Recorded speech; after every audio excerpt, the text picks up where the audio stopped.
Welcome to the Appalachian Wireless Arena for Bears basketball action. Coach Wells, we're stepping outside the Mid-South Conference, taking on Toccoa Falls, the Screaming Eagles. Yeah, it's always good to have an opportunity to play a non-conference game right going into the break.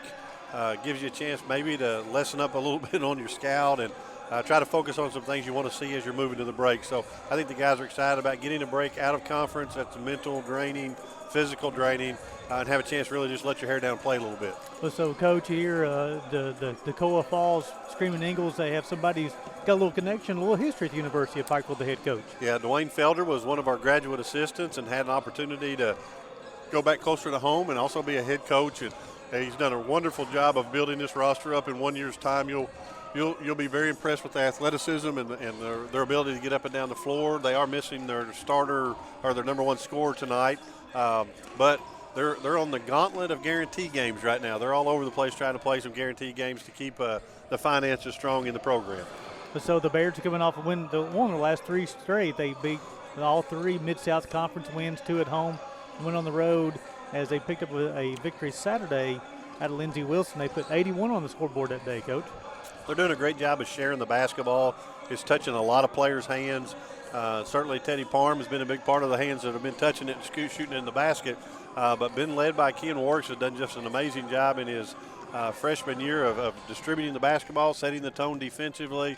And I think all of the players are benefiting from that, not just 1 or 2 players. So we talked about Teddy Parham, who just recently, today, was named Mid-South Conference Player of the Week last week, averaging 21.5 points per ball game, 57% from the field, and 50% from deep.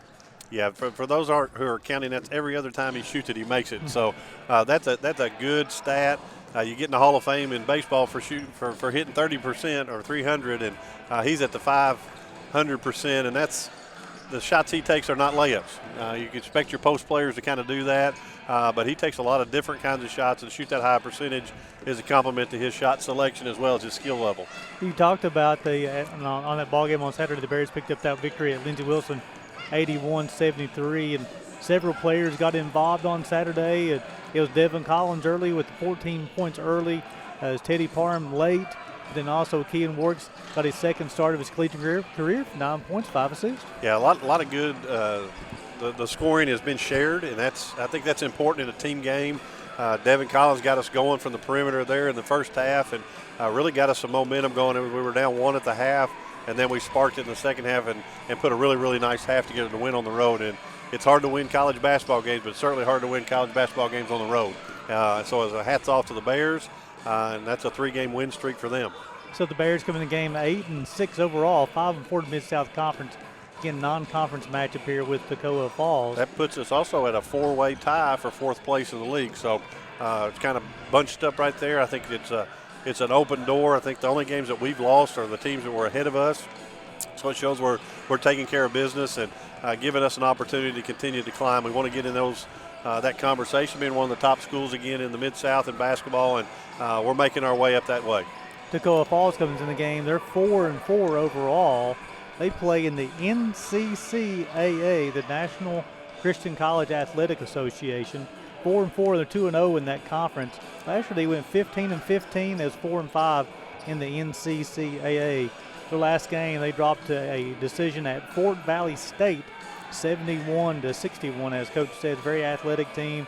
The team knows how to put the ball in the bucket. However, they are missing their leading scorer, Anthony Williams Jr., Coach, averaging 27.5 points per ball game. Yeah, that's a big gap in your lineup. When you're averaging just above 60-some-odd points and you're losing 28 of them, that's a hard one to fill in. But Coach Felder will do by committee. I noticed he's got 4 or 5 guys that are dressed in their sweatsuits tonight that are not available. But he has a nice-looking roster, and I think he'll go out there and he'll share that wealth a little bit amongst the team. So, Coach, I think we're going to do the pregame prayer and national anthem. We'll send it back to station on break. You're watching Bears basketball on the U-Pike Sports Network, presented by Appalachian Wireless.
Welcome back to the Appalachian Wireless Arena. We're about 2 minutes and 15 seconds from tip-off. Real quick to wrap up the breakdown of the two teams real quick.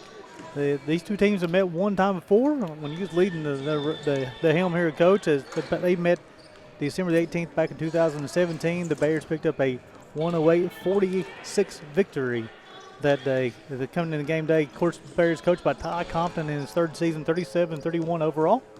Toccoa Falls, and of course this is Coach Felder's first season taking the reins for the Screaming Eagles, 4-4 so far. And you talked about the gauntlet for him.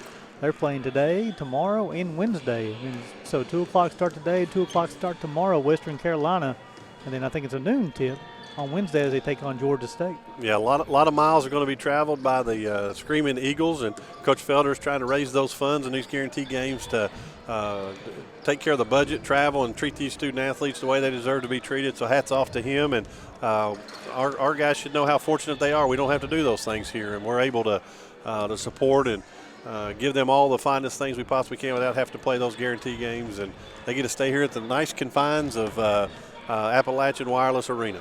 So the Bears will be without Eli Hernick, who's still recovering from the flu. So for the Bears today, it'll be Parham, his leading scorer, is actually second in the conference overall as far as scoring almost 18.5 points per ball game. Jacob Brown leads the Bears in rebounding. Keelan Works leads the team in assists, and Parham leads the team in steals on the season. For today, for the lookout for the Screaming Eagles, the highlight here, Kobe Comer is the person you want to watch out for the Screaming Eagles, and his number is number 24. He averages almost 11 points per ball game, grabs 10 rebounds per ball game, also leads the team in assists at almost 4 per game as well too. So it's one of those players. Comer is a 6'2" junior from Cleveland, Ohio guard, so he's going to have the basketball in his hands. And Coach, double-double from that guard position, almost 4 assists per ball game.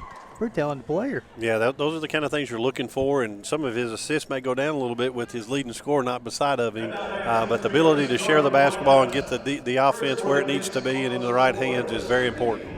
So we'll meet the Screaming Eagles first here. The first starter will be number 2, Chris Chamberlain, a 5'10" freshman from Winston-Salem, North Carolina.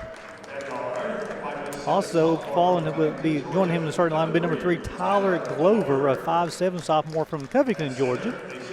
Number 11, Raymond Godfrey, a 6'7" junior, will be the center from Dublin, Georgia. Number 23 will be Ryan McKenzie, a forward, 6'4" senior from, how do you say that? Let's see this evening. Number 24 there, 23, Coach. Ryan McKenzie from Lithonia, Georgia. Perfect. And then number 24 will be Kobe Comer, 6'2" junior from Cleveland, Ohio. Again, they coached by Dwayne Felder. Assistant coaches Javon Summers, Joshua Wiley, and Kevin Jefferson. Now we'll meet the Bears for the afternoon. First start will be number 0, a 5'7" freshman from Pikeville, Kentucky, Kean Warks. He'll be joining the starting lineup. But number 2, Corbin Spencer, 6'2" junior from Sandy Hook, Kentucky. Number 4, Jacob Brown, a redshirt senior, 6'9" from Clemens, North Carolina, Jacob Brown. Number 10, Devin Collins, a 6'8" sophomore from Chapmanville, West Virginia, played at Marshall University last year. And the 5th and final starter for the Bears, number 12, Teddy Parham, a 6'3" senior from Los Angeles, California. Bears are coached by Ty Compton in his 3rd season. Assistant coaches Evan Faulkner and Sid Christ, Hunter Shelton, Asa Duvall, Isaiah Salyer, and Spencer Howard. Yeah, I think the Bears are settling in on that starting 5. It's been the last 3 or 4 games now with Eli Herron out with the flu to lead the pack here. And they've gotten off to some really good starts. So let's see if we can keep that trend going in a non-conference outing here. The last chance you get to see and hear from the Bears basketball-wise until the other side of Christmas. So the last 3 games that you talked about, they're averaging almost 83 points per ball game. As they beat Wilberforce, Campbellsville, and Lindsey Wilson. They scored 79, 92, and 81 in those ball games. And the ball's going through the bucket, playing a little bit better on the defensive end. You've always said, Coach, in our broadcast, that the ball's going through the bucket, it's a little easier to play on that defensive end. Certainly increases your motivation and willingness to do those things. And you could give millions of examples of kids who put the ball in the basket and just have a different level of energy and excitement, concentration on the other end playing defense. McKenzie and Brown will jump center. McKenzie, of course, for the Screaming Eagles. Brown for the Bears.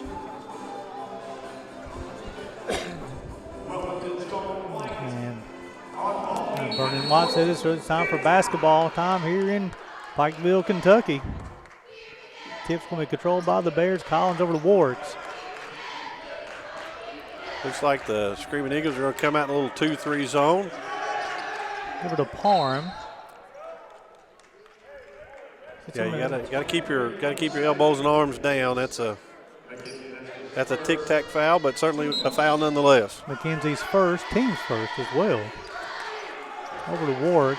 They'll survey this, a little different looking zone than what they've seen so far in the season.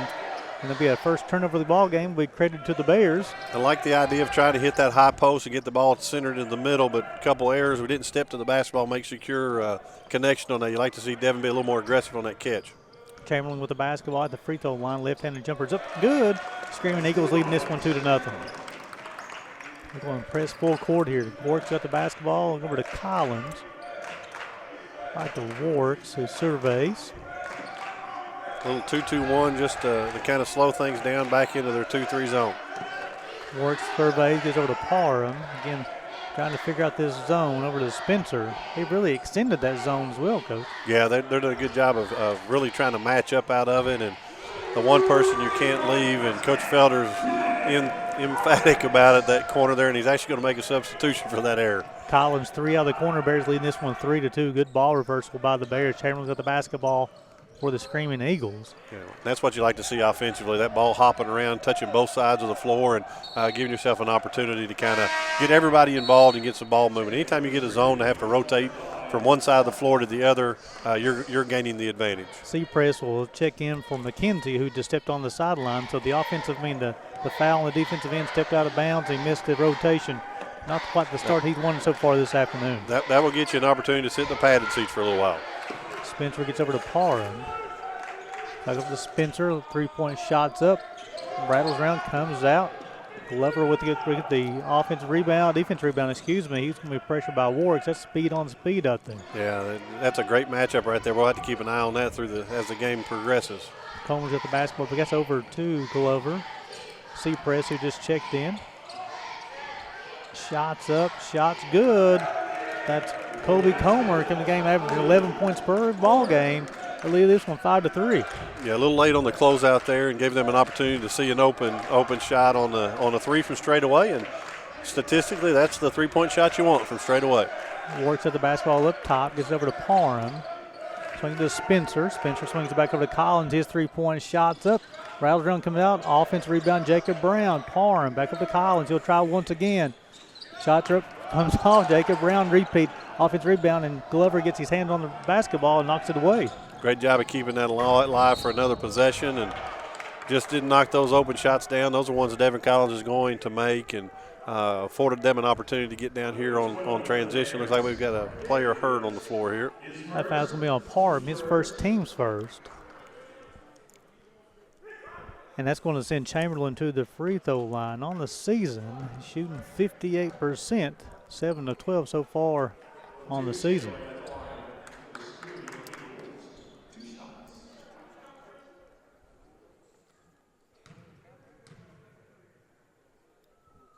First shot's up, rattles around, comes off. The lefty's got him like a little flip on his, acting like his shoulders bothering him where he hit the ground on that last one. That may affect his free throw shooting a little bit. I'm distracted here, Coach. Look, we got 2 Bears and 2 mascots in attendance today. We do. We have our old mascot as well as our new mascot out here. They're we didn't want to penalize anybody for not being able to do it, so we got Pikey A and Pikey B out there. So Parham drives over to Devin Collins. He'll get the layup this time. He's got all 5 of the Bears' points. We're tied at 5. You love that. Not settling for just jump shots while you're going to get plenty of jump shots against the zone. They did a great job of penetrating, creating help, and dishing off for a dime right at the rim. Glover shots up. Rattles around, comes off. Brown with another rebound. Give him 3 so far. Parham with the basketball over to Wards. Gets over to Collins. Back to Parham. Very active zone, Coach. Yes, they're doing a really good job, and hats off to Toccoa Falls' bench too. They're very very excited into it, talking on all possessions. Warts drives, take the Parham, long three, rattles around, comes out. The rebound comes down to Godfrey. Comer shots up, it's good. 8-5, he's got 6. Yeah, they found the basket in transition right there. A long three, shot it with confidence, and we're going to have to make sure we don't let them get out in transition.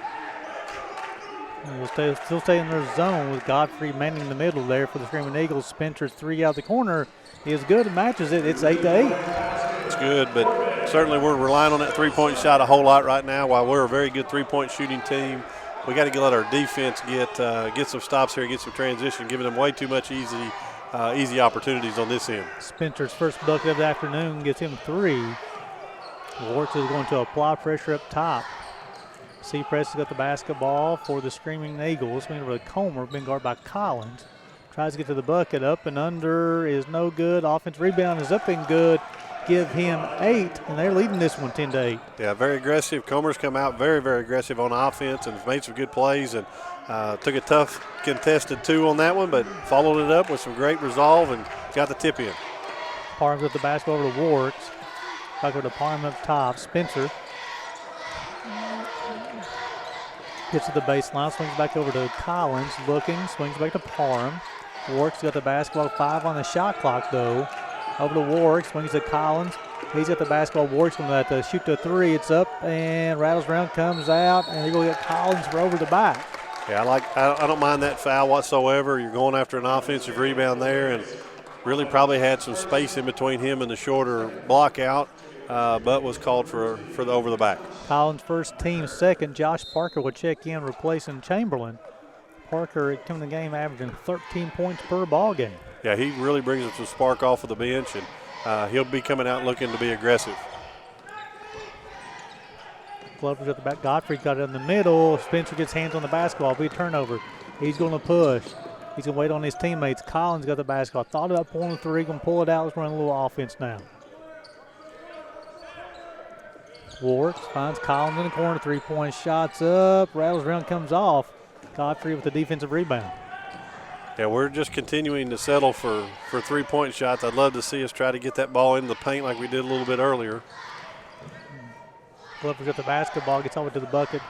Parham will come away with the offensive rebound. He's got Spencer, and he's going to try to get to the bucket. No, he's going to say he stepped on the sideline, turnover Bears.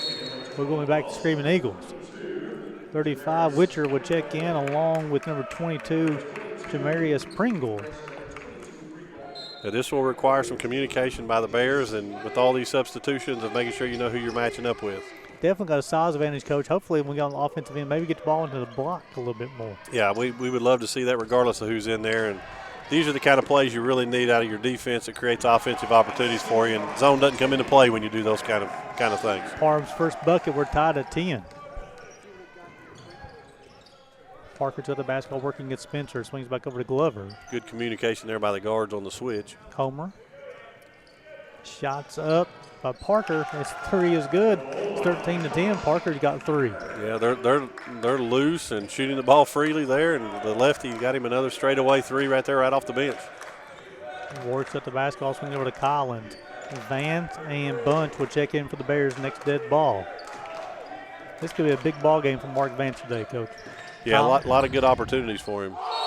Collins is going to be called for the travel as he went up and tried the hesitation, thought he was going to be blocked. But he didn't, no contact. That's number 15, KJ Seals, check in for the Screaming Eagles. And then Collins and Brown will check out as Vance and Bunch checks in for the Bears. With Heron out, Coach Compton been going with a 7-man rotation. Yeah, we're going to have some guys step up for us defensively, and there's one opportunity to create the possession back. Seals drug the pivot foot and forced a turnover. So with 13:09 in the first half here, the Bears fair on this one 13-10. You think it's the zone's kind of bothered them offensively, Coach? It's kind of balls off Warwick's hand. Parham's going to try to get it, be on the sideline. The Bears should retain possession. They do with 23 on the shot clock. But is the zone forcing them to the outside shots, Coach, or is that just a settle? Well, it's a little bit of both. The zone encourages the perimeter shot, and we've obliged by shooting the perimeter shot. While we're very capable of doing that, it would be good to get some inside touches, moving it outside, and this is what happens when you get stagnant a little bit. It just becomes a contest of playing horse. Vance got the offensive rebound, then the ball gets knocked away from him. That's Comer with the basketball for the Screaming Eagles. He swings it to the side, back to Comer. Swings back over to Seals. It gets all the way to the bucket left hand, unable to finish. Vance had his hands on, give it to Parham. And the ball's knocked away from active hands from the Screaming Eagles so far. Vance on the box. Right-handed finish, and they will get it go. Bradley Bunch with a one-handed rebound. They'll say he's on the side, on the inline. Turnover to the Screaming Eagles. Yeah, good offensive rebound there by Bradley Bunch. Just had to land on the baseline on that one, and going to have to try to create some tempo down here defensively. Hats off to the Screaming Eagles. Have done a really, really good job of controlling the ball game. Bears have already turned over 6 times early in this ball game. Yeah, that's unacceptable against a zone defense. It's Seals with the basketball, picks up his dribble, 10 on the shot. Got Comer's 3-point shots up. Rattles around, comes out. Offensive rebound to Comer. Gets all the way to the bucket. They will call him the walk. That'll be a turnover. That'll be their 5th turnover here early. And that'll send us to a media timeout. So with 11:51 to go in the first half, Toccoa leading this one 13-10. You're watching Bears basketball on the U-Pike Sports Network, presented by Appalachian Wireless.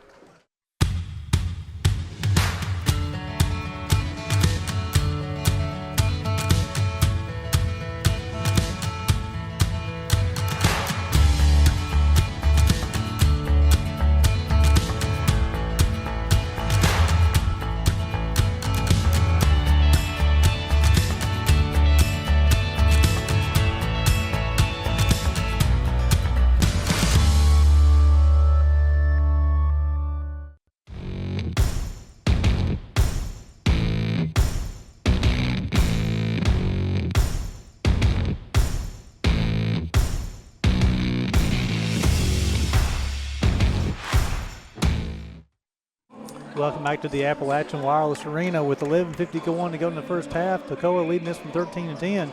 Toccoa 5 of 10 from the floor, 3 of 4 from deep. The Bears 4 of 12 overall, 2 of 9 from deep.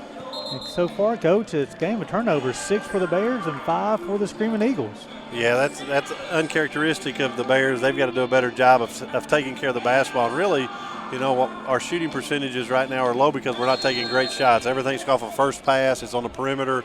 We've got to do a lot better job of getting some touches on the end. 22% from the 3 and 33 from the field goal, and not one free throw taken to this point. Well, 12 shot attempts, Coach, and 9 from deep so far. Yeah, we've literally settled for just the easiest, least resistance right now, and hopefully that will change a little bit for us. Parham attacks. Warwick swings back over to Spencer. Got the basketball, 10 on the shot clock. Warwick's got it over to Spencer, being patient with it. Got 5 on the shot clock. Spencer's shots up. Rattles around, comes out. Missed shot, goes out of bounds. Basketball go back over to the Screaming Eagles. Yeah, certainly not the look you want out of all the good penetration we had. We turned down 3 pretty good threes to take a one dribble step to the left 3. Not exactly what we're looking for, and I'd say that's what earned Corbin an opportunity to reflect. Keenan Cutlip will check in, replacing Spencer. 3 freshmen on the floor right now for the Bears. Warwick's, Cutlip, and Bunch. Seals got the basketball, working against Warwick. Warwick's got his hands on the basketball. And that's going to be an offensive foul on number 15, KJ Seals. That'll be the team's second. He is first. Coming back with a little 2-2-1 press just to kind of keep you off balance and drop it back to their active 2-3 on this end. Our spacing's not good against this. Everybody's at the free or the half court stripe and in. You got to really spread that out where you can attack over the top. Warwick has got the basketball, so we go to Parham. Parham back over to Warwick's. Got up top, over to Cutlip. Will attack the middle, Bunch back over to Warwick, so we go to Cutlip. Shots up, rattles around, comes out. No good. Vance got a hands on, unable to come away with it. KJ Seals has it for the Screaming Eagles. Gets all the way to the bucket. Warwick's had his hand on the basketball, but they're going to call him for the block. Yeah, as he penetrated, got him caught in the charge circle in there, which ended up making it a blocking foul. But Toccoa Falls has done a great job down here in their defense. They're not only forcing us to shoot perimeter shots, they're also limiting us to one shot. And like the opportunity of getting that ball into the high post of Bradley Bunch, but he's got to turn around and be an offensive threat and look at the baskets versus just being a toss back and kicking it right back out. Warwick's first, team second. KJ Seals on the season, coming to the game shooting 95% from the free throw line, makes the first. It's his first point of the afternoon. Screaming Eagles leading the Bears right now 4-0. Misses the second one. Kenneth Cutler goes high for the defensive rebound. Yeah, here's where you would like to see a little bit of tempo created some out of this so their defense doesn't get set back here and be stationary. Like the sets we're running, we're just settling for these jump shots every time. Cutler's got the basketball, so like the palm. You notice the area that's wide open is right where Mark Vance finally got himself and he faced up, and good things are going to happen most of the time when you get it in the high post. I think it's going to be on Butcher, if I'm guessing. It is on Butcher, his first, team's third. Yeah, the soft spot in this 2-3 zone is going to be that middle, and we've got to get some guys flashing in there that can do something with the basketball when they catch it in that high post. Vance 46% from the free throw shooting on the season. He'll have 2. Excuse me.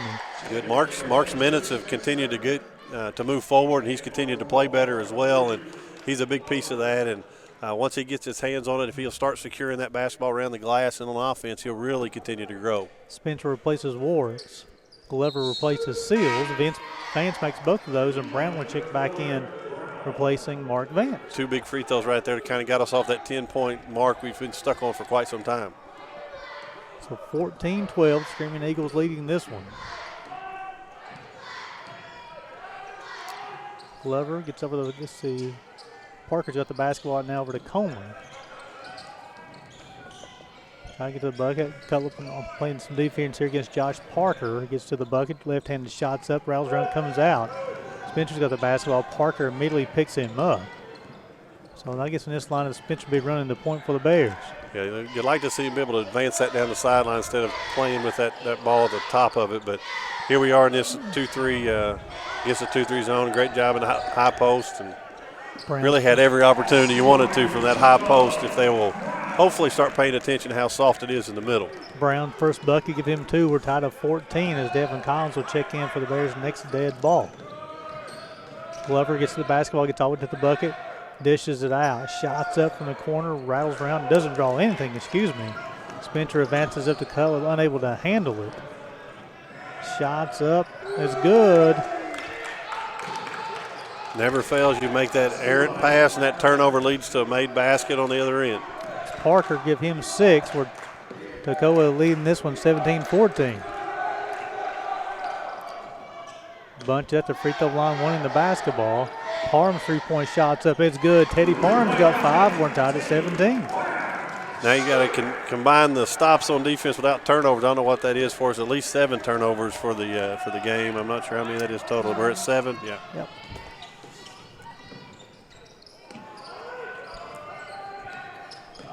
Butcher's got the basketball, gets to the bucket, right hand is able to finish, tough finish at the bucket. Give him 2.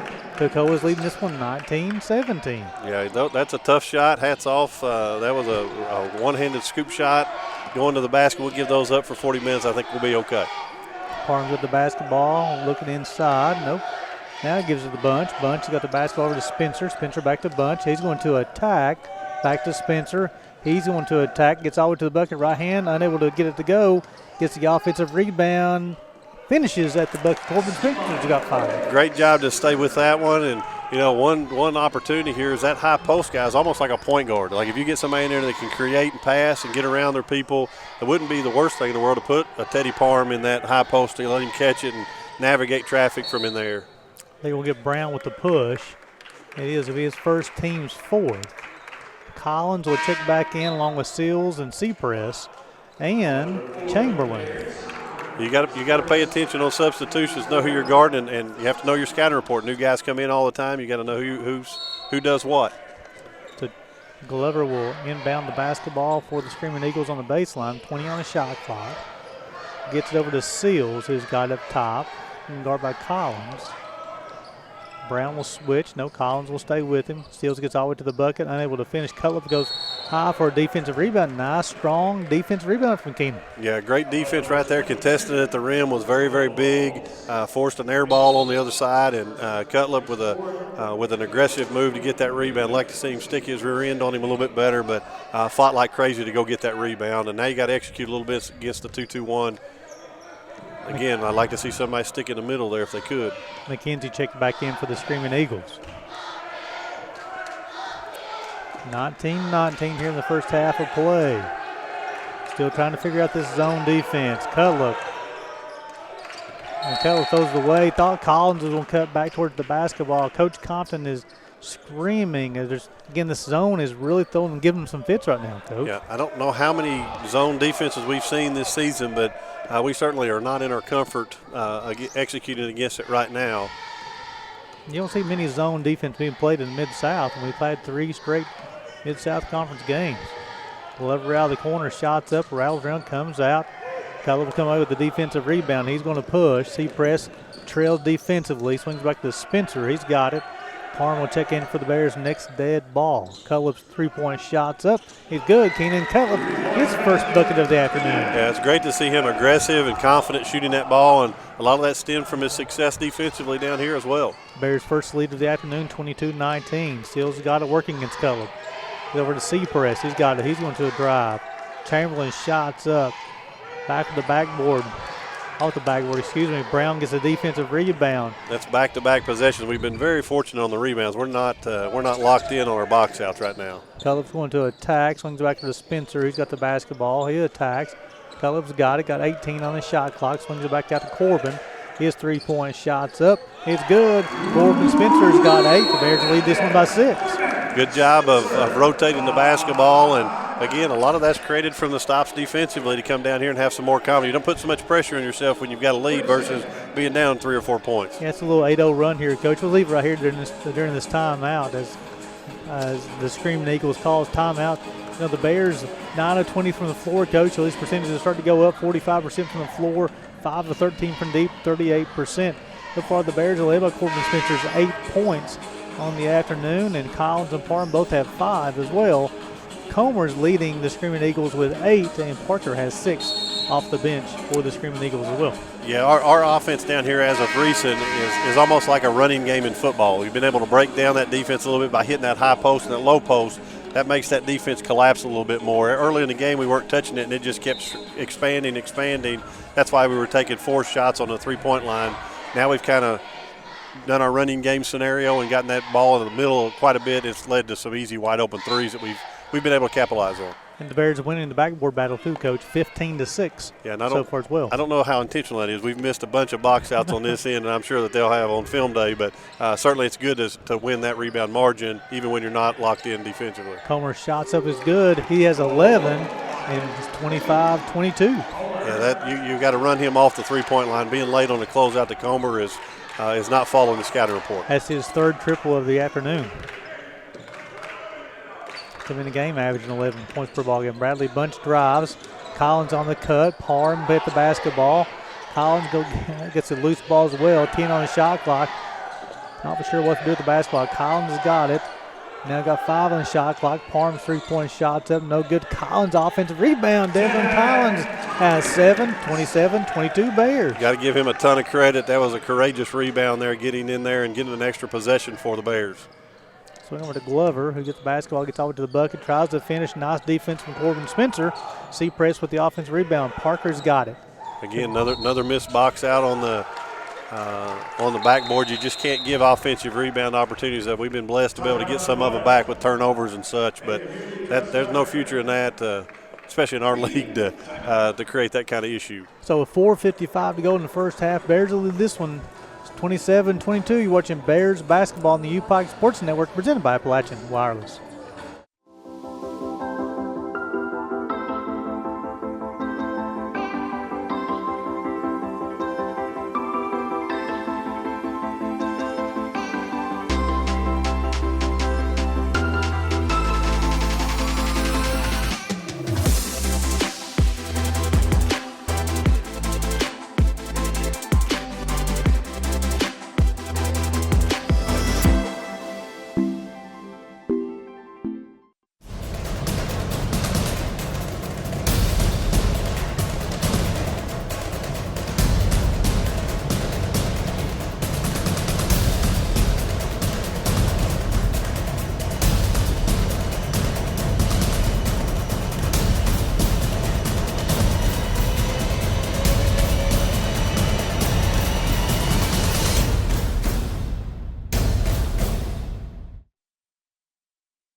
Welcome back to the Appalachian Wireless Arena. As you're seeing, both Pockies in action today.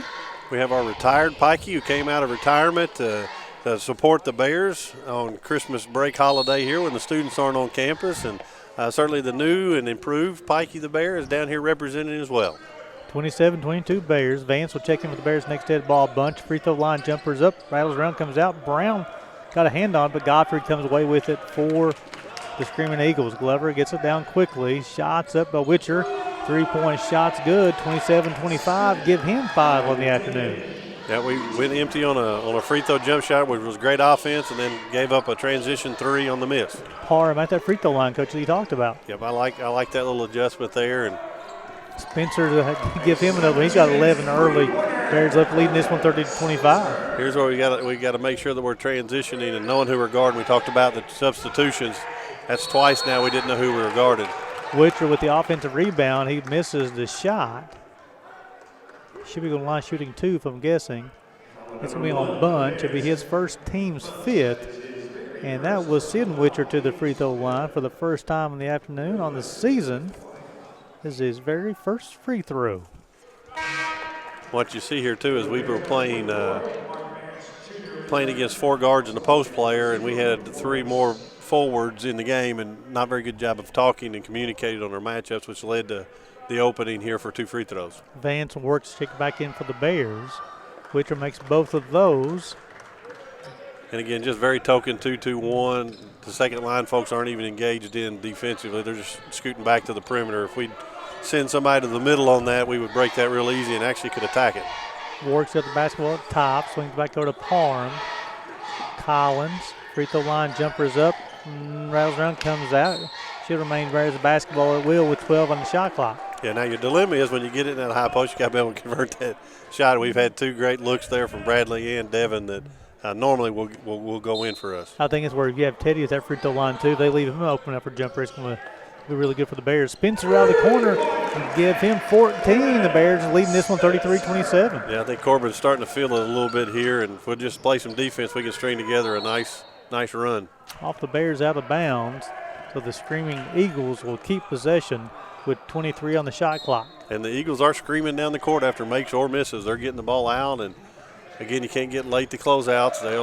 They've not missed a 1 open 3 yet, so we had to do a better job of getting out there. Parker's got 9, 33-30. The Bears have hit 7 triples. The Screaming Eagles hit 6 so far this afternoon. Excuse me, that's their 7th make. Both teams have made 7 threes. Yeah, a lot of good shooting. Great job of finding that high post. And Parham's got it, closing on 10 on the shot clock. Spencer's filling the shots up. Good. Corbin Spencer's got 17. Well, we're smart enough at least getting the ball. So, he's doing a great job down there. If we could just get our defense corrected and settled in here, you'll see some good things happen. Big screen there on Corbin Spencer at the top. Vance got his hand on the basketball. Swings it back over to Warwick. Warwick comes away with it. Behind the back dribble. Collins 3-point shots up, no good. Comer's gets the defensive rebound for the Screaming Eagles. Gets all the way to the bucket, tries to finish, unable to do so. Gets the offensive rebound. Spencer comes away with the steal. Back up to Warwick, who will corral the troops. Bears are up 36-30. Parham from deep. Boom, Teddy Parham's got 8. Bears leading this one 39-30, largest lead of the afternoon. Yeah, the Bears are playing horse right now. It's just who's going to be able to make some shots. I don't think either team's really getting after it defensively, and a lot of three-pointers are going up. Josh Parker got the basketball at the top. Witcher's got got it. Oh, that's a Eagle screen in the worst way, yeah.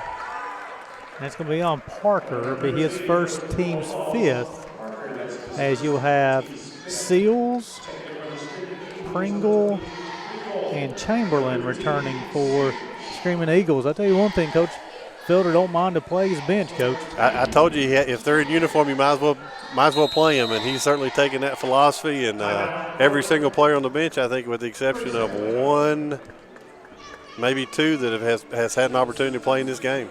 So 30-second timeout. We'll keep it right here. So the Screaming Eagles 10-25 from the floor, 7-11 from deep. The Bears are 14-29, 9-19 from deep. So, Coach, it is, you talked about it, it's an outside game here. The Screaming Eagles have had 25 shots, 11 three-point attempts.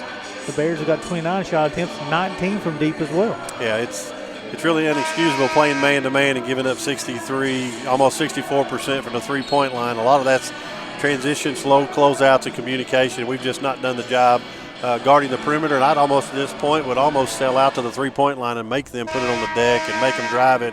Obviously, our defense isn't responding as well as it should have, but our stats on offense are doing a lot better here. And shooting 47% from the three and 48% from the field are winnable stats for us. We finally got our turnovers slowed down a little bit. Still have 8 for the half already with 2 minutes to play.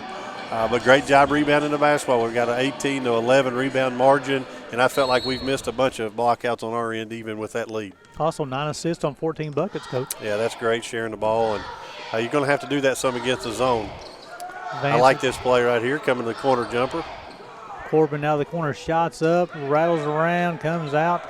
That's Pringle with the offense and the defense rebound, gets over to Chamberlain, who's going to push. Bears leading this one by 9. Chamberlain shots up, comes out. Teddy Parham with the defensive rebound. Another great job by the Bears of forcing them not to shoot a three and making them get the paint, and you saw the result of that. Vance turnaround jumper. I love it. Good. Mark Vance has got 4.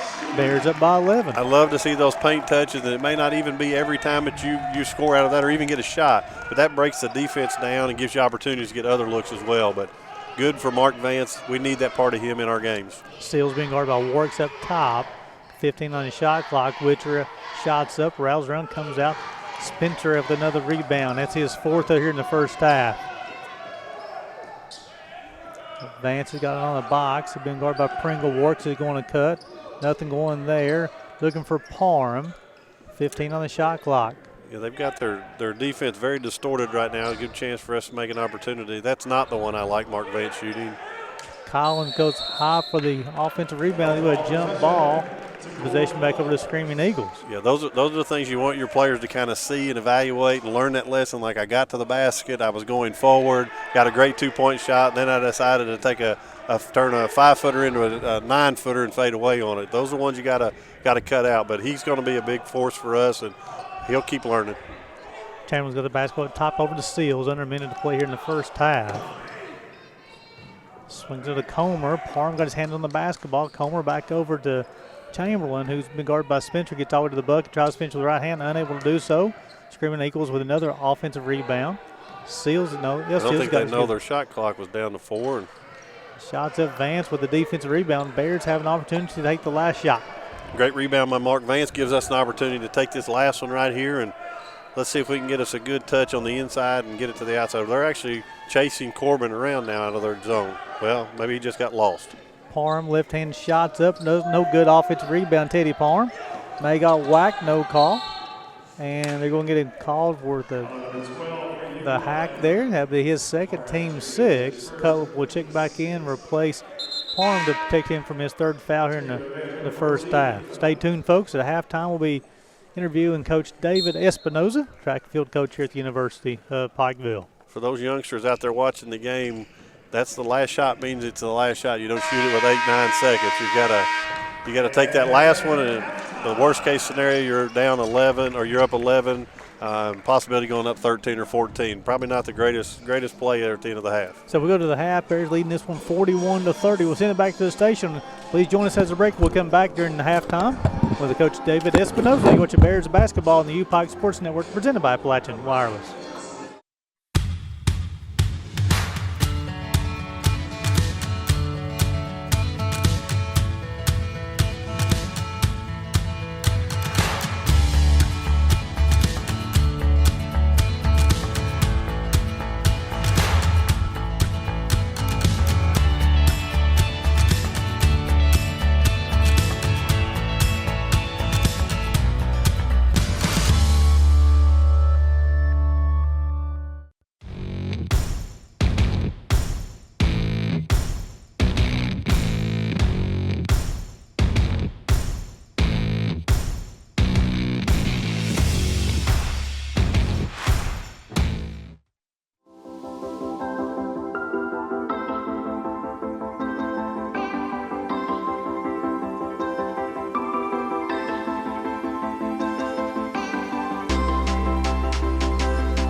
Welcome back to the Appalachian Wireless Arena. We're at halftime. Bears leading this one 41-30 over the Screaming Eagles from the Toccoa Falls. Joined here in the broadcast booth by Coach David Espino, the track and field coach. And, Coach, we're in the middle of indoor season. Is that correct? Yes, indoor season started about 2 weeks ago, so a little bit of a break. And once we come back in the spring, we'll be right back at it.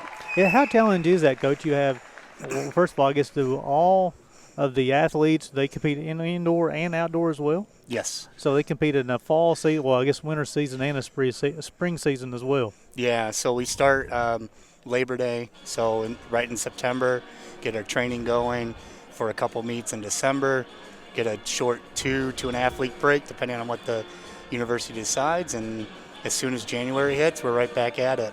I know you hear on this last week or week before last, you guys had some big competition up in Indianapolis, I believe, and also in another location too. Yeah, so 2 weeks ago, we split the team up. So we took some of our high-performing student athletes to Indiana University in Bloomington to face a bunch of high-caliber Division I athletes, and then the other group went up to Tiffin to compete. So we wanted to make sure that our higher-caliber athletes, we were putting them some under the pressure, getting them ready for hopefully nationals and feeling that pressure. And then a lot of our new folks never done indoor before, so having them feel that experience up there was important to us too, and have them compete and be able to do that. Unfortunately without me, but they had some great help with each other. So, Coach, I know Noah Thomas is one of those guys who is one of the field athletes here for the University of Pikeville, extremely high-performing young man. Yes, so like in Indiana, Noah finished 5th there in the weight throw. He was the highest non-Division I athlete to finish at that meet, and he qualified for nationals. So he just qualified for his 4th consecutive national championship meet. We're looking for high things this year, both him and I. So seeing what his marks were bodes very well for us. So not only did he throw a personal best, but he broke his own school record again. So to do that in December, knowing that we're through a hard training phase, looks very good in the next couple of months. Hey, he's one of those guys with a school record book. He's got his name all over the record book. He keeps a little pencil with an eraser. He'll just go erase that and put down a new number for himself. Yeah, he just leaves it blank, and then at the end of the season, he just writes it in. But, it's not just him. Verlicia Scarlett threw very well at that meet too in Indiana. Broke a school record there.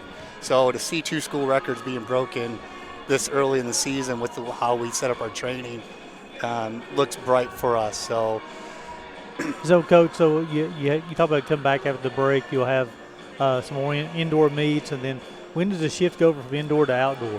Yeah, so it's really our spring break, so that second week in March. So we'll be gone that first weekend in March for indoor nationals. Most of the team will have kind of 2 weeks off, and then the national group will have about a week off, and then we start right back up right into outdoor. How many student athletes do you have on your roster, Coach? Currently we have 22 student athletes on the roster. That's a combination of the men and women, sprinters, jumpers, throwers, distance runners, the whole gambit. So if we have anybody out there watching in, if they're interested in being part of the track and field team at the University of Pikeville, if they know somebody who may be interested, how's the best way to get in contact with you? Best way to reach out to me is just email me. My email's on our website. Just go in there. That's probably the easiest way. My cell phone number is also on our website too. So give me a call, shoot me a text, anything like that, or get with our admission staff as they're out and about, and they'll pass along my information or your information to me, and we'll reach out to you. I know also, folks, you want to keep up with Noah and Verlicia and how the indoor season goes, upikebears.com. Definitely look under track and field, and we'll post all the results there as well too. Yes. So, Coach, we wish you the best of luck. Merry Christmas and Happy New Year as well too. We'll send you back to the station for a break. Watching Bears basketball on the UPike Sports Network.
Welcome back to the Appalachian Wireless Arena. We're at halftime as the Bears leading this one 41-30. We'll go over to some halftime stats with you as well.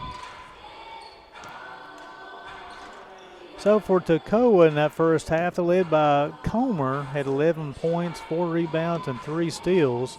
He had 3 triples in that first half. And Parker off the bench has 9 points. He also had 3 triples as well. Witcher off the bench also had 7 points, and he had a triple as well. For the Bears in that first half, Corbin Spencer led the way with 17 points. He is followed by Teddy Parham with 8. And Devin Collins had 7. Mark Vance off the bench had 6. Cullip had 3. Jacob Brown had 2. Keegan Works played but did not score in that first half. The Bears, it was a 3-point shooting contest in this first half between both teams. In that first half, Toccoa falls 10 of 30 from the floor, 7 of 14 from deep. The Bears 15 of 33 from the floor, 9 of 20 from deep. So it's combined 16 made threes in that first half between the two teams. Teddy Parman all around first half as well too. 8 points, 6 rebounds, 4 assists, and a steal in that first half.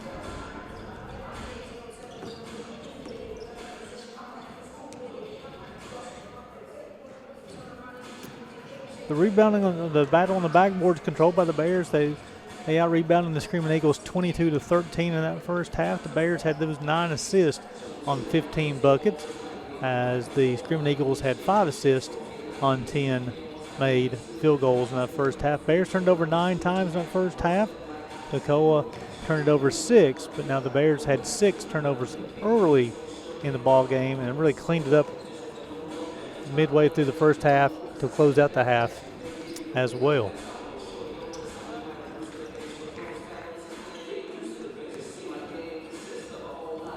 Largest lead in the half for the Bears to come here at halftime, 41-30. The largest lead for Toccoa has been 2 here in that first half. And the last lead game was 19-17 for Toccoa. The Bears tied it at 19 and have not looked back, going on a 22-11 run since then. See if we get some more statistics here for you folks. Parham had 4 assists, as we talked about. Works had 2 assists as well. Team stats. Toccoa 3 of 6 from the free throw line. The Bears only went 2 of 2, so really not getting to their free throw line that much. That's when Coach Wells is talking about when you're shooting a lot of 3-point shots, a lot of outside shots.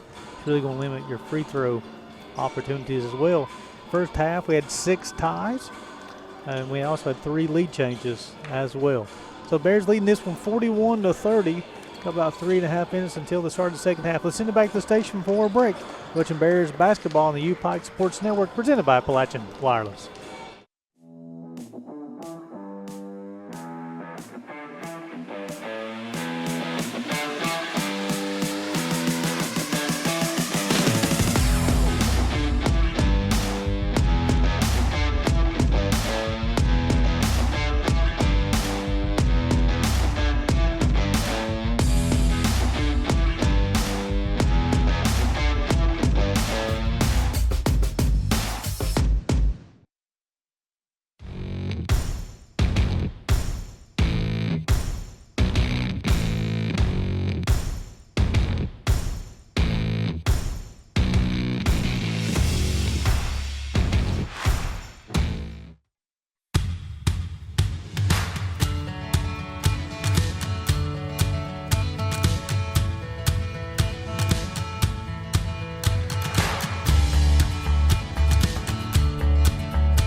Welcome back to the Appalachian Wireless Arena. We're at halftime. Bears leading this one 41-30.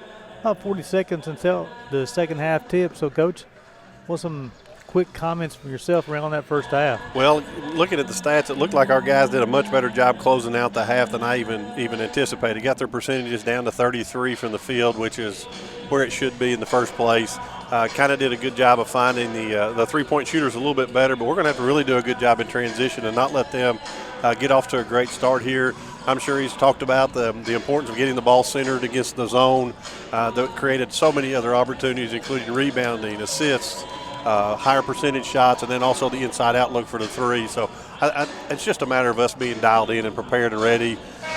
I'm sure they've scouted, they've seen them, but you can't. The last game of the break, guys sometimes don't come out as motivated as maybe you want. So I'd say the paint on the wall was probably a little bit thinner today because Coach Condon probably was emphatic to them about doing a little bit better job of having their energy ready. You know, you talked about it coming off this big long stretch of playing conference games, been on the road on this past Saturday at Lindsey Wilson and picking up a big win here at home against Campbellsville. We talk about one of those letdown games. It could be one of those games, right? They're not robots. Sometimes we forget that, just what seems to be the right thing isn't always going to happen. And these kids have the same emotions, the same ups and downs as we all do. And certainly this was an opportunity for us not to play our very best, and we took that advantage in the first half. So hopefully the second half will be much better. And it looks like Toccoa's coming out man-to-man, which I think our guys will be much more comfortable with.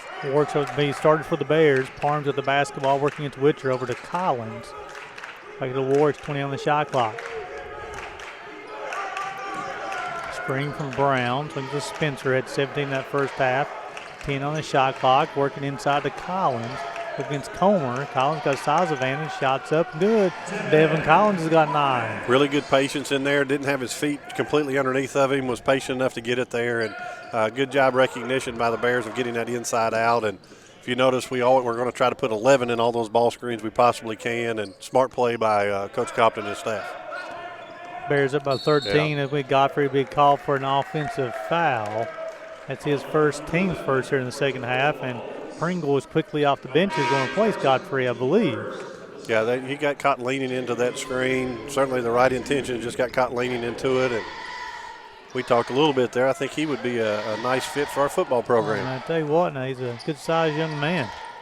And you talked about good feet for his size as well. Yes. Spencer over to Parham. He finds Ward. Screen coming from Brown. Spencer's got it in the corner. He'll drive this time. He'll try to finish. He does. Gives Corbin Spencer 19. Bears up by 15. All you can eat at the rim. That's a great job of recognizing that first two possessions. Nothing but shots at the rim, and I think that's a great strategy playing into it. Not that you don't want to take your open threes, but always good to start inside out. Glover tries to drive. He does. Off the side of the backboard. They're going to say it'll be off Jacob Brown, out of bounds. That certainly came off the backboard kind of odd. Hard. That's a hard one to rebound. Parker will check in, replacing Chamberlain. So we put 20 on the shot clock. Good defense on an inbounds player from the Toccoa Falls. Glover's got it, working against Spencer, gets to the bucket, tries to finish. He does. This time give him his first bucket. The Bears up by 13. Yeah, they're coming back with their pressure, but Coach Felder's pushing them back a little bit. Spencer's got up top over to Parham. Back to their 2-3 zone here.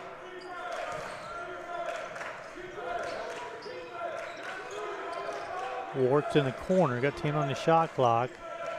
Nice pass to Collins, nice pass to Jacob Brown at the finish. He's got 4. I've been waiting about 23 minutes to see that high-low play. I almost came out of my seat right there. Great job of getting that ball into the middle, creating that middle defender having to come away from the basket and got you an easy drop off to your post player at the rim. 47-32, Bears up by 15.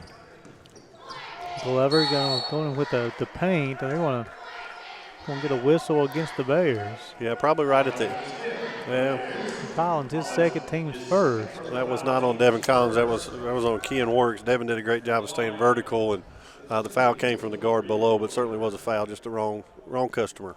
Glover going to the free throw line shooting 2. That's his first attempt of the afternoon. Let's see if we get some of the season stats. Yep, he is 62% coming in the season. Makes the second, give him a 3 on the afternoon. Bears up by 14. Yeah, and here's the same kind of action. If we get that middle man a little bit deeper and spread our wing down a little bit, it makes the defense. Coach is talking to him right now about getting to the corner to spread it out. Parham over to Collins is coming to the free throw line. Works from the top of the key, gets all the way to the bucket, finds Spencer, 3-point shots up. 3-point shots good, give him 22. Great job moving the ball around. And one thing you'll find about Ken Works, he can certainly knock that shot down, but he's not going to force. He's going to try to get his other players involved as best he can, and if he's feeling it, he'll shoot it, but he's going to share that ball around.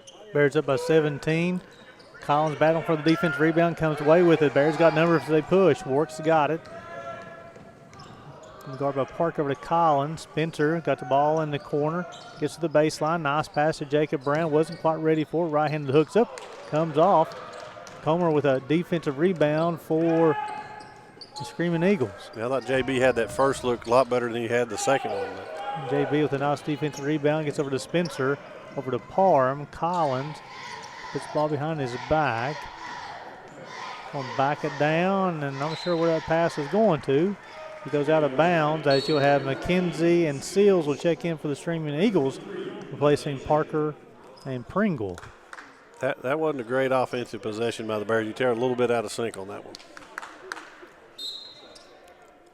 Bears up 50-33. Early here in the second half. Glover picks up his dribble. Nice cut by McKenzie, unable to get it to finish. And Brown will get the defensive rebound. And Pringle's time on the bench is going to be short as he'll be checking right back in the next dead ball. Over to Parham. Back to Warks. Swings to Spencer. At least they're giving that look to the paint. Parham's 3-point shot out the corner is up and good. Teddy Parham has 11. That creates all of that action, those openings on the perimeter by touching the baseline and getting that ball in the high post. That's just good zone offense. And it's correlating into some great percentages.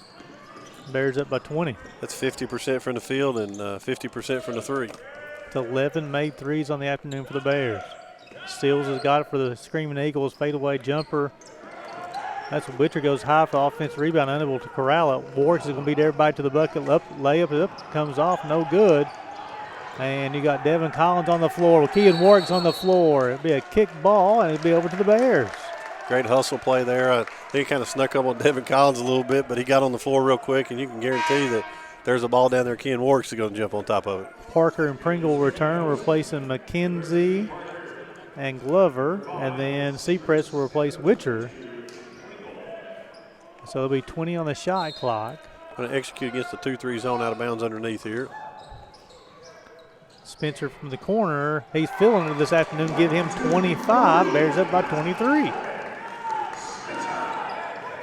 That's 7 made threes on the afternoon for Corbin Spencer. Yeah, I think if I was Toccoa Falls, I'd probably put a little bit of urgency on trying to find him. He's been grooving it. That'd be an offensive foul, I believe. Yes, sir. Nice job of Keegan Works to draw on the offensive foul. Be on 15 to be on Seals. Be his team second. Yeah, in the second half. I think both officials on this side of the floor had the exact same call. Good work by them. Nice job of Keegan just moving those feet and stay in front of, as a defender, stay in front of the ball. It's a crazy concept that you can't get people to understand that your job as a defender is to stay between your man with the basketball and the goal. A lot of good things happen in there. Even if they make one, you challenge and contest it. Your job is to stay between them and the basket. Works has got it. Free throw line back at Teddy Parham. Shots up. Shots good. Give him 14 on the afternoon and give Keegan Works his 5th assist. Yeah, he just makes everybody's job so much easier by getting that ball to him in the spots they can score with it. Bears up by 26. Seals got it on top and guarded by Works. Nice job of Works defensively. Got him across the wrist. I think it's going to be a Works. It'll be his second, team second. Same concept right there. Even if they're driving to the basket, you stay between them and you challenge high and don't slap down. They're going to have a hard time making it, regardless of your size. Keegan's not the biggest player we have, but he jumps well and he's athletic and can create a hard shot there without slapping down. Seals 2 of 3 from the free throw line. He'll have one more. It's his second point. Misses the second one. Brown comes away with the defensive rebound. It's his 7th. That's a 25-16 rebound margin for our guys. Parham's got it over to Warks. Looking inside, back to Parham. Warks got the basketball, very patient with it. Gets to the baseline. Collins got from the Brown. Nice job, Devin Collins. He's in double figures with 11. Just, you love the fundamental zone offense there by getting a touch to the baseline. The middle guy drops. It goes to the middle. The baseline guy drops. And really, really good job of the guys passing it on the interior. Seals shot comes off. Defense rebounding Corbin Spencer. Mark Vance will check in for the Bears' next dead ball. Spencer's got it. Gets to the free throw line. May have lost. Picks it back up. Parham got it. Going to drive. Got plenty of time on the shot clock. No need to rush. Warts has got the basketball. He thought about it. Swings back to Parham. Now he got 10 on the shot clock. Collins from the free throw line. He can make that jumper all day long, and he does. That time Devin Collins has got 13. They've done a great job of simplifying the game. They've just really made it simple, finding the right openings, and calculated passing and moving has been really, really good in the second half. Bears up 29. Seacrest got the basketball, swinging back to Seals. Working against Collins. Fadeaway jumper, shots up and good. A.J. Seals got 4. Tough shot right there on the step back, and sometimes offense a little better than the defense, and that was an example. Parham 3-point shots up, rattles around, comes off. Comer goes high for the rebound. That's his 6th. Comes in the game averaging 10. That's the first time we've done that this half, of taking the ball off the dribble and taking it down and shooting it. The rest of the time we've done a great job of sharing it around. Not that he can't make that. Parham over to Brown, back to Devin Collins. His 3-point shots up. Rattles around, comes out. Comer with another rebound, his 7th. Seals has got it, tries to finish. He does at the bucket, give him 6. Bears up 25, 63-38. Warks got the basketball. Going to have some subs next dead ball. Warks. Spencer shots up. Rattles around, comes off. Devin Collins tried the offensive rebound. He'll be fouled by Seacrest. That'll be his first, team's 3rd. Great job of going to glass there by Devin Collins, but you would love to see those guys when they catch in that high post, turn around and face the basket and kind of evaluate what's there instead of catching it and just sending it right out. I thought we had the opportunity for a high-low right there or a one-on-one drive to the basket. Bunt and Vance return for the Bears, replacing Brown and Warricks. 20 on the shot clock, 12-14 on the game clock, 63-38 Bears.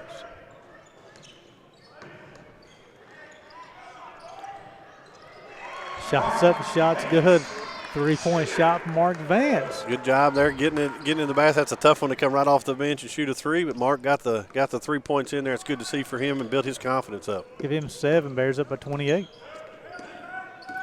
Glover's got it.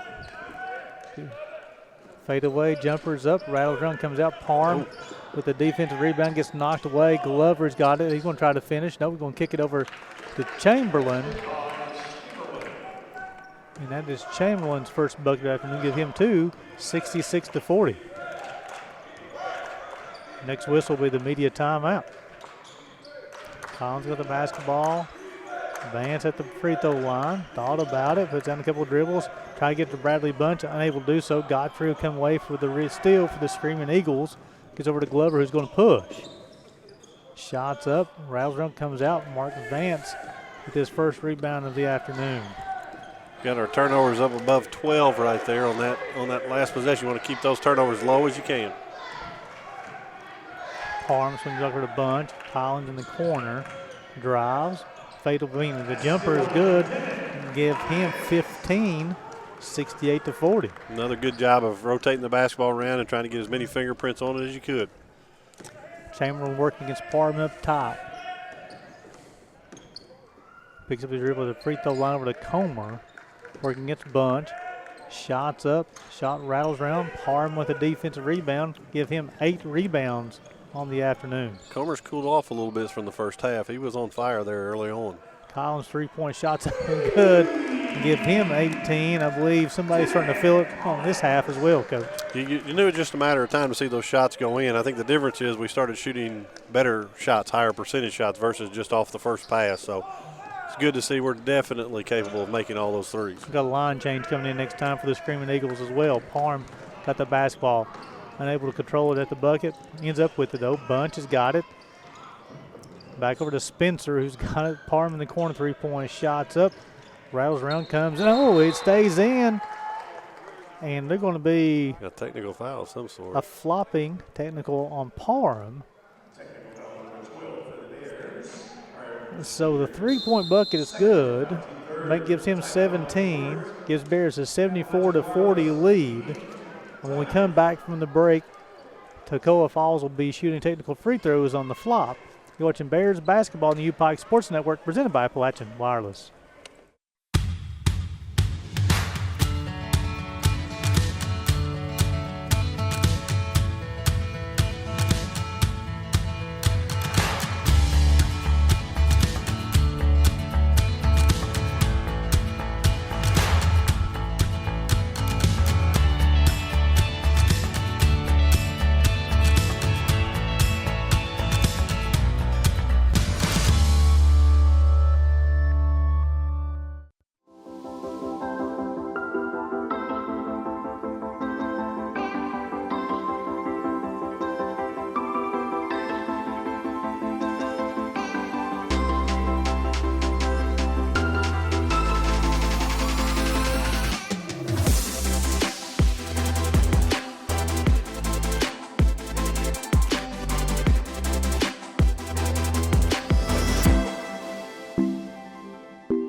Welcome back to UPike. Welcome back to the Appalachian Wireless Arena. The Bears leading this one 74-40.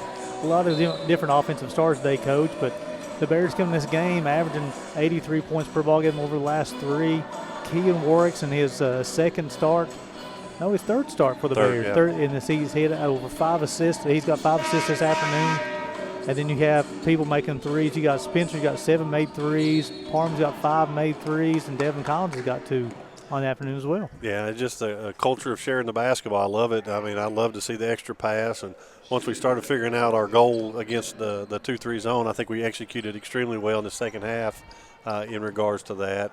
So hopefully they'll just keep responding and continue to build those positive habits that they've created over the last 3 games. Friedman makes a technical free throw again. They're called Teddy Parham for flopping on the made 3. So it makes it 74-41. Bears leading this one. It's close to Christmas, Gary, so I'm just going to let him have the benefit of the doubt on that. I was speechless there throughout the break. Shots up good as Friedman. He's got 4. His first appearance of the afternoon. Makes some technical free throw. They make the 3-point bucket 74-40. Yep, brought some energy off the bench for the Screaming Eagles. Cutler's got the basketball. And that's their first 3-point make of the second half. They made 7 in the first half. Cutler shots up.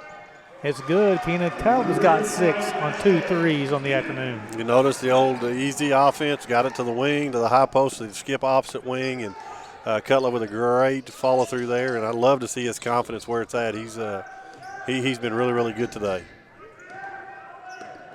Freeman swings it back over to McKinney, who just checked in. Seapress has got it. McKinney's 3-point shots up. Rattles around, comes out. Seapress with the offensive rebound. Bunch comes away with the steal over to Cope, gets over to Parham. Yeah, we were fortunate there. 2 missed box outs by Spencer and Bunch on that one to be able to secure that. We were very fortunate. Nice steal by Mark Vance on the inside. He's going to be fouled by McKenzie. Be his first, team's 4th. Yeah, just another culture of passing the basketball to the open man, and ball went to the corner. Cutler had a great look at Vance on the post and got it in there to him, and Mark did an awesome job of keeping him on his back.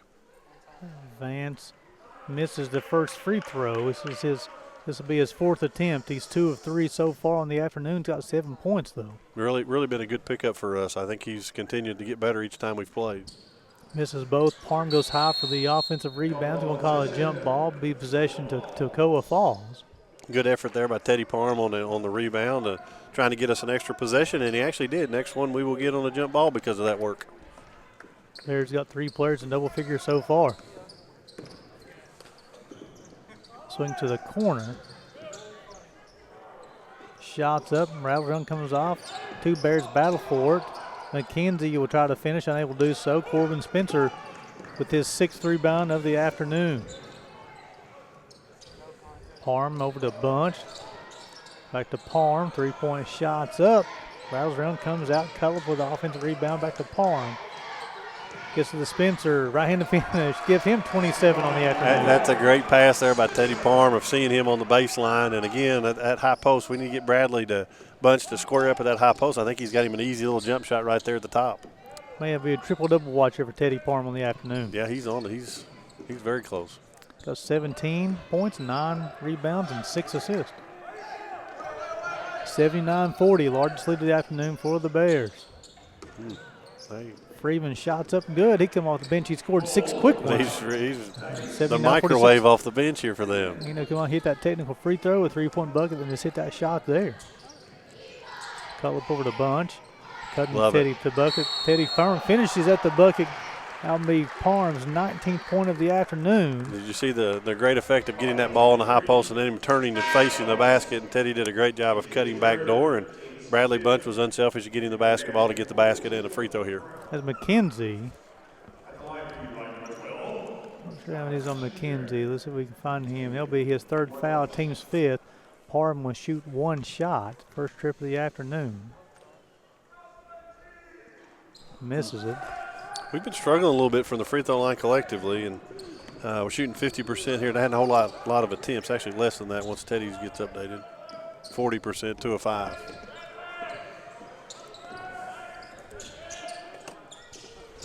Swings over to Freeman, who's got 6 quick one. Oh, Parham picks the pocket. Parham's going to get to the bucket, tries to finish the right hand. He does. Teddy Parham. And give him 21. Anytime you can create offense from your defense, that's always a positive. Nice job by Teddy poking that one loose and going to chase it down. Quite a game from Teddy Parham. Spencer Garden in the corner. Swings it up top. C presses, got it for the Screaming Eagles. Get to the free throw line, pick up his dribble though. Shots up by McKinney. It's a good 3-point shot. His first bucket afternoon. They are not scared to shoot the 3-point shot. Coach Felder has given them the green light to shoot it. That's their 22nd 3-pointer of the game. Did I read that right? Hey, you're right. I'm going to say his updates. Bradley Bunch finishes at the bucket. It's his first bucket, 85-49. We've shot our share as well.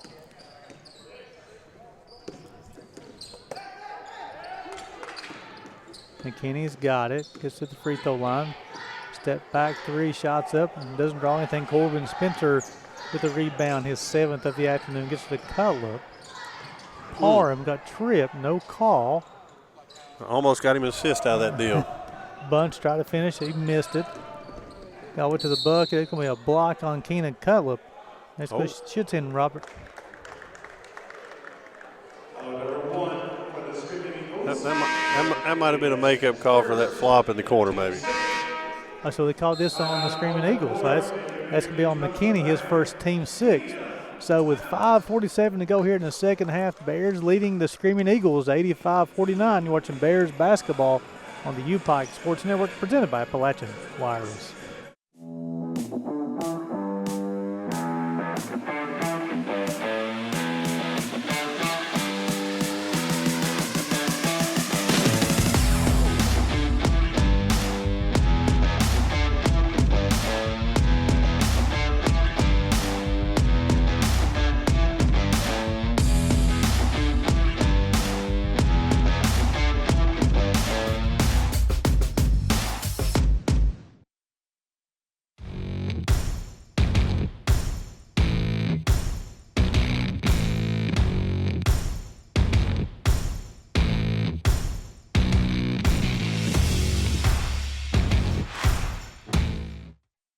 Welcome back to the Appalachian Wireless Arena. Bears leading this one 85-49 game. Coach, it's 2 teams combined for 53 3-point shots. But, Coach, we've also got 26 makes. Yeah, it's been a very efficient 3-point shooting contest tonight. I would have never imagined us shooting 32 threes in a game at any time, but we've shot them in the basket, and then when they go in, that's a good tool to use. We shot more threes than we have 2s on the afternoon. Hopefully this last 5 minutes of the game that will not be the same, but Spencer shots up good. I was going to say this. Spencer's up to 30, but Parham's 21 points, 9 rebounds. That's his 9th assist of the afternoon. I love it. I love it. Now, I guarantee it, he's going to try to get 1 rebound and 1 assist. We have not. I think Evan Faulkner pulled him aside and was kind of talking to him about it. I don't know that we've had very many triple doubles in our school history. I know we've had a couple, but I don't think we've had a whole lot. McKenzie scores it. Caleb's got the basketball. And let's swing it back over to Teddy here. Go get it, Teddy. Yeah, I think there's some awareness here about what's going on. He's swinging, looking for somebody to give it to. Gives over to Spencer. 3-point shots up. Oh, man. Almost was. McKinney got the defensive rebound for the Screaming Eagles. Seapress has got it. 3-point shots up. Good. Seapress. Is that his first shot attempt today? That's his, let's see, number 5. Where you at? Yes, he's 3 points, 2 rebounds, and 3 assists for the young man off the bench. Yeah, he's not been real aggressive offensively. Parham's got it on the corner in the block. He'll try to finish. Unable to There's do so. his rebound. Oh, almost. Pringle comes away with the defensive rebound for the Screaming Eagles. McKinney over to McKenzie. His shot's up. There's his 10th rebound. If he threw that a little bit further, he could have got his assist out of that. Nice job by Bradley Bunch, unselfish.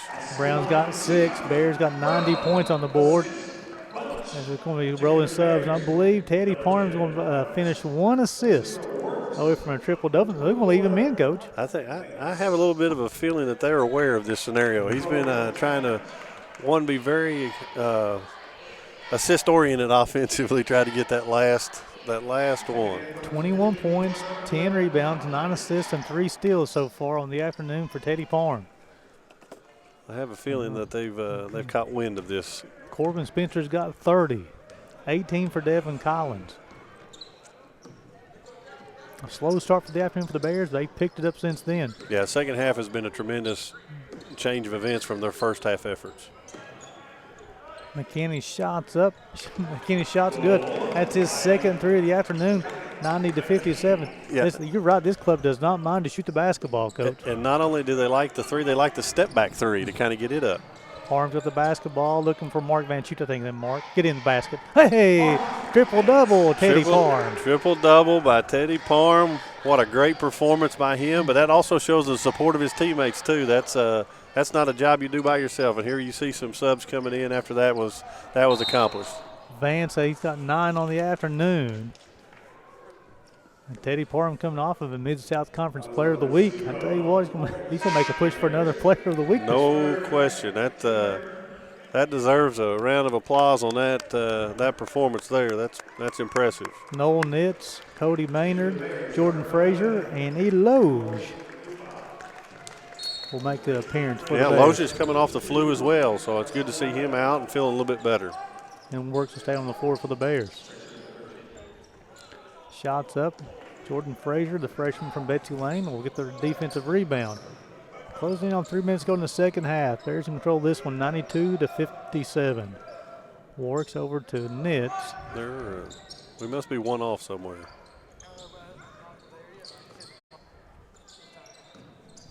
He's going back in the way. It must be on the score on our stats. He's got a triple-double here. 21, 10, and 10. Warwick's got the basketball. Fadeaway jumper, draws it from the rim, no good.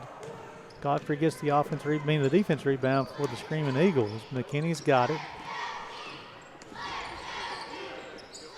McKenzie's got it. He's going to drive against Frazier. He'll get Jordan with the push. His first, team's 4th. Parham will check back in. Probably replace Keegan, if I'm guessing. Yep. I'm not for sure where we're off, but let's hopefully be quick. And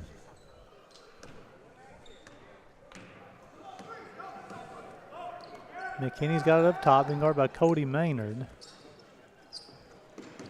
Freeman has got it, gets all the way to the bucket. Nope, he'll pick it up over to McKinney. His 3-point shot's up. Right around comes out. Parham with the defensive rebound. Now, it must have been, that's the other rebound he was missing. So you go to Cody Maynard.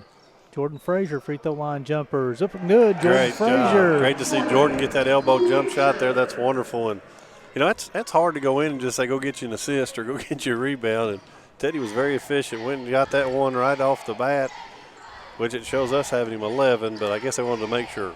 McKenzie 3-point shots up, rattles around, comes out. Let's call timeout. Let's get Teddy out of the ballgame. Yeah, I'm with you on that. 94-57. Come on, Noel. On he loads on the floor. He comes up with it, and he'll help him up. Warwick will replace Parham. Now showing 21 points, 12 rebounds, and 10 assists. I'm not sure. There must have been something with on rebound. They're in constant contact with our sports information director, so they were on to something. Bears 94-57. 22 in the shot clock. Getting the lows. You go over to Cody Maynard. 3-point shots up. Rattles around, comes out. Seacrest gets a defensive rebound for. Good look for Cody Maynard, known for his 3-point shooting.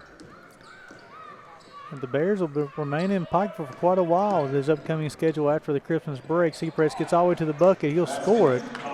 Give him 5. Bears up 94-59.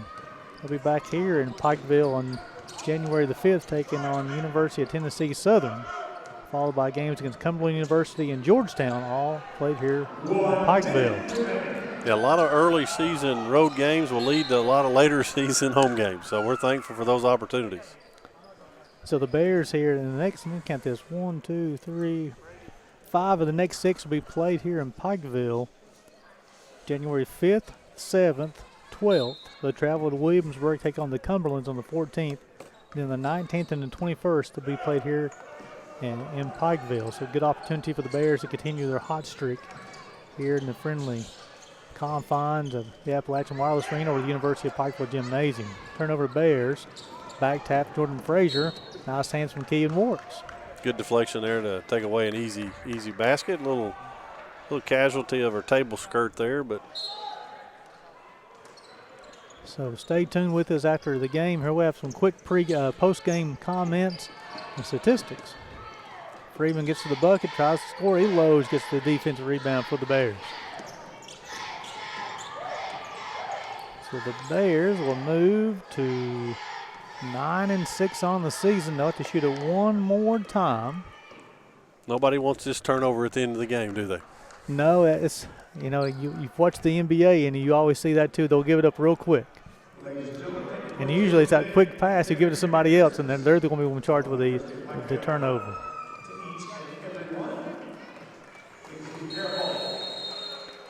And Kia Work says, give me the turnover. So with 0.8 seconds to go, they'll inbound the basketball, and it'll be over.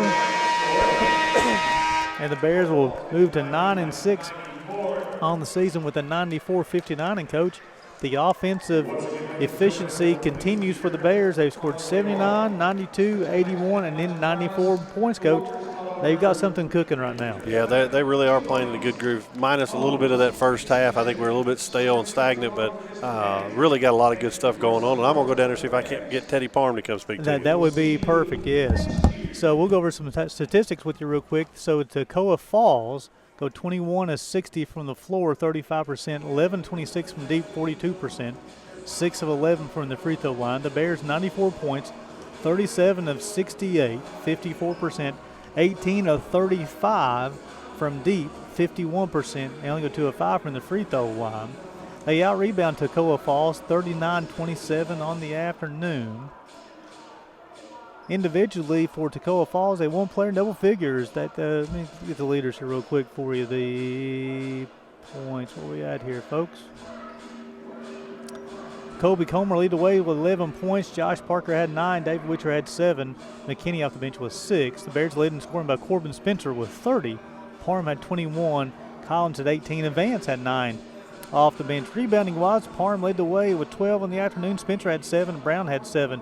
As well, Comer led the way for the Screaming Eagles with 7 rebounds. Assist-wise, of course, we talked about Parham. He had the triple-double today with 10 assists. Ken Warwick's also had 6 assists as well. Seacrest led the way for Toccoa with 3 assists. We got Teddy Parham, who's going to be joining us here shortly too. Again, a great day for him. Spencer had 30 points on the afternoon, 8 made threes. Parham had 5 made threes as well too. As we get Teddy on joining here. Well, Teddy. How's it going? How's it going? Well, I tell you what, much better after watching your performance on the floor today. Thank you. And so haven't been too many school history. We've had too many triple doubles. How's it feel?